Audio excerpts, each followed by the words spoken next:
প্রধান বক্তা হিসেবে উপস্থিত ছিলেন এই এলাকা থেকে বারবার নির্বাচিত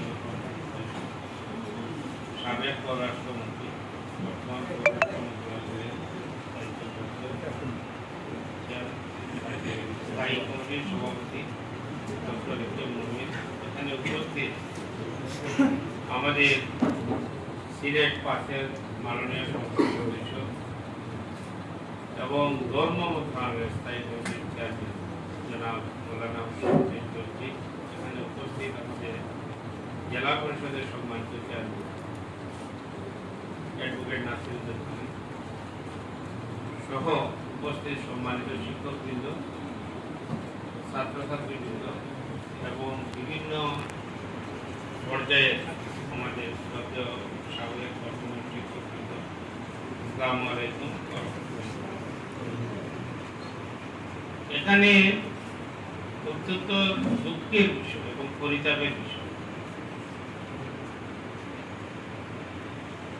আমার কথায় কিন্তু আপনারা কেউ মনক্ষুণ্ণ হবেন না আশা করি, কিন্তু আমার কিছু কথা বলতে হবে।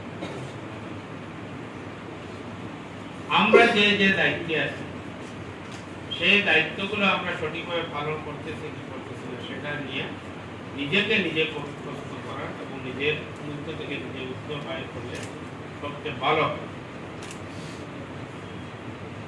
আল্লাহ রাব্বুল আলামিন আমাদেরকে দুনিয়াতে পাঠিয়ে দিয়েছে আল্লাহর হুকুম আহকাম মানিয়ে চলা, নবীর হিদায়াত পাওয়া, নবীজির নির্দেশ মোতাবেক আমরা নবীজি যেভাবে ধর্ম কর্ম করে গিয়েছে সেইগুলো পালন করি। ঠিক একইভাবে আমরা যে যে প্রতিষ্ঠানের দায়িত্বে আছি সেগুলো আমরা কতটুকু পালন করতেছি। আজকে মুমিন সাহেবের কথা শুনে আমি অত্যন্ত দুঃখিত এবং লজ্জিত।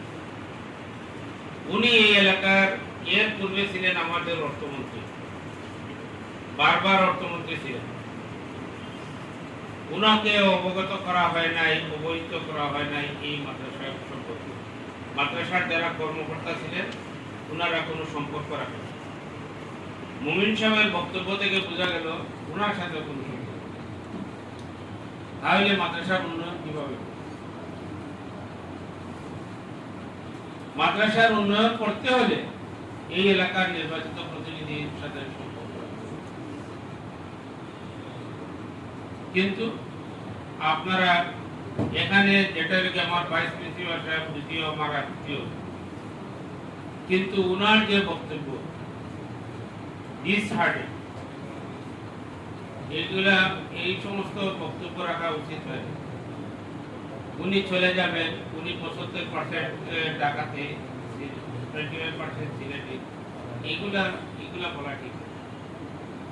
আপনি সিলেটের সন্তান, আপনার দায়িত্বপ্রাপ্ত ভাইস প্রিন্সিপাল, আপনার দায়িত্ব পালন করবেন, সঠিকভাবে দায়িত্ব পালন করবেন এবং দায়িত্ব পালন করতে যদি বাধাগ্রস্ত তাহলে আপনার প্রিন্সিপাল আছে, আমরা আছি, কর্তৃপক্ষ আছে, কর্তৃপক্ষ মাদ্রাসার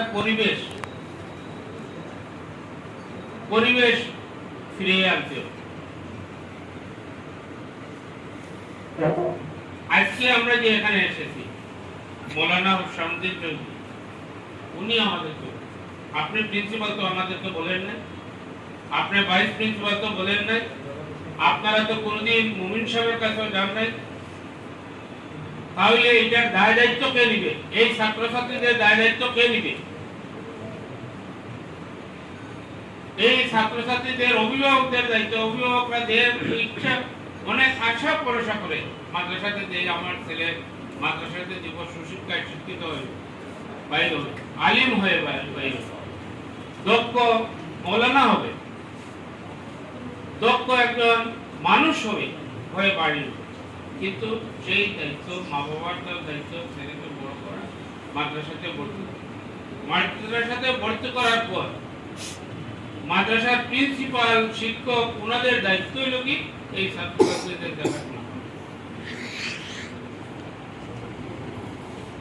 এইগুলো আপনারা কতটুকু পালন করছেন সেটা ছাত্রছাত্রীদের সামনে ছাত্রছাত্রীরা যদি জিজ্ঞাসা করে সেই উত্তর আপনারা দিতে পারবেন। শুধু দায় ছাড়া আসলাম গেলাম, সময় হয়ে গেল, পেনশনে চলে গেলাম, মাস পড়লো, বেতন পেলাম, এই বেতনগুলা আমরা হালাল করে খাইতেছি না কি খাইতেছি সেগুলো চিন্তা করতে হবে। এই সিলেটের ঐতিহ্যবাহী মাদ্রাসা, এই মাদ্রাসাটা আজকে করুণ অবস্থা, তার জন্য দায়ী সেই জিনিসটা হিসাব করতে হবে, চিন্তা করতে হবে।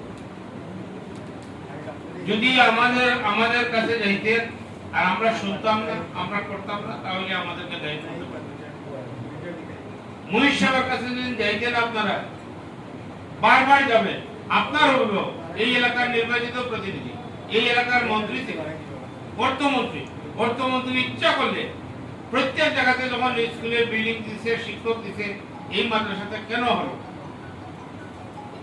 এইটার পিছনে কারণটা কি, সেই কারণ নির্ধারণ করতে।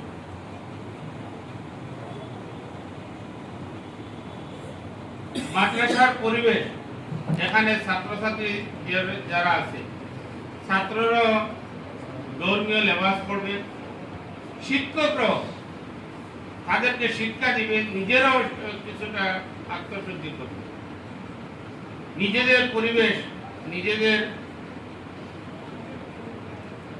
যে চলাফেরা, আচার আচরণ, মাদ্রাসায় যেভাবে করার প্রয়োজন সেগুলো। নবী করিম সাল্লাল্লাহু আলাইহি ইসলামকে বলা হয়েছিল যে আমার ছেলে অত্যন্ত বেশি মিষ্টি লাগে। উনি বলছিলেন যে 2 দিন পরে আসি। উনি আগে নিজে মিষ্টি খাওয়া বাদ দিয়ে বলছিলেন মিষ্টি এইভাবে কম খাইতে, নিজে আগে শুধরাতে হবে। আমি অত্যন্ত দুঃখ ভরা মন নিয়ে আমি বারবার চেষ্টা করেছি, মুনিশ সাহেবকে বলেছি যে মাদ্রাসার দিকে লক্ষ্য রাখেন, কিন্তু উনি বলেন যে তাড়াতাড়ি হয়ে যাবে।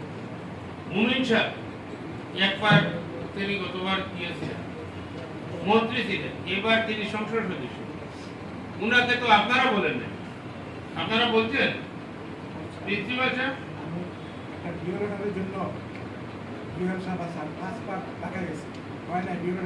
না, আপনি তো উনাকে ঢাকায় যাবেন কেন, উনাকে আনবে, পরিবেশ সৃষ্টি করবে, পরিবেশ সৃষ্টি করবে।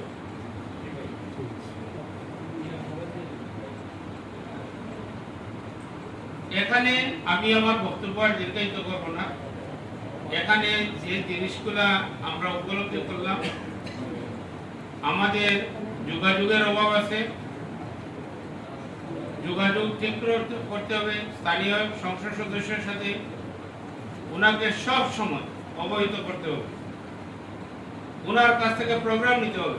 আপনি স্বাধীনতা দিবস, বাংলাদেশে বসবাস করবেন, স্বাধীনতা দিবস পালন করবেন, বিজয় দিবস পালন করবেন, 21শে ফেব্রুয়ারি পালন করবেন, রাষ্ট্রীয় যত প্রোগ্রাম আছে এগুলো পালন করবেন এবং এখানে স্থানীয় সংসদ সদস্যকে অবহিত করবেন, জেলা পরিষদের চেয়ারম্যানকে বলবেন। এগুলো এরপরে এগুলা আছে উন্নয়নের ব্যাপারে যেগুলার সমস্যা আছে, এগুলার সমস্যা লিপিবদ্ধ করেন, লিখিত রেডি করিয়ে আপনারা বর্তমান সংসদ সদস্যের সাথে যোগাযোগ করবেন। বর্তমান সংসদ সদস্যকে চিঠি দিবেন আপনাদের দাবি দেওয়া দিয়ে, এবং এইটার কপি আমাদের কাছে, কারণ এটা মূল দায়িত্ব হল স্থানীয় সংসদ সদস্য। আমি যদিও মন্ত্রণালয়ের দায়িত্ব আছি, মন্ত্রী আছি সারা বাংলাদেশের, কিন্তু মূল দায়িত্বটা হল কি স্থানীয় সংসদ। উনাকে আমাদের দিকে এগিয়ে নিয়ে আসার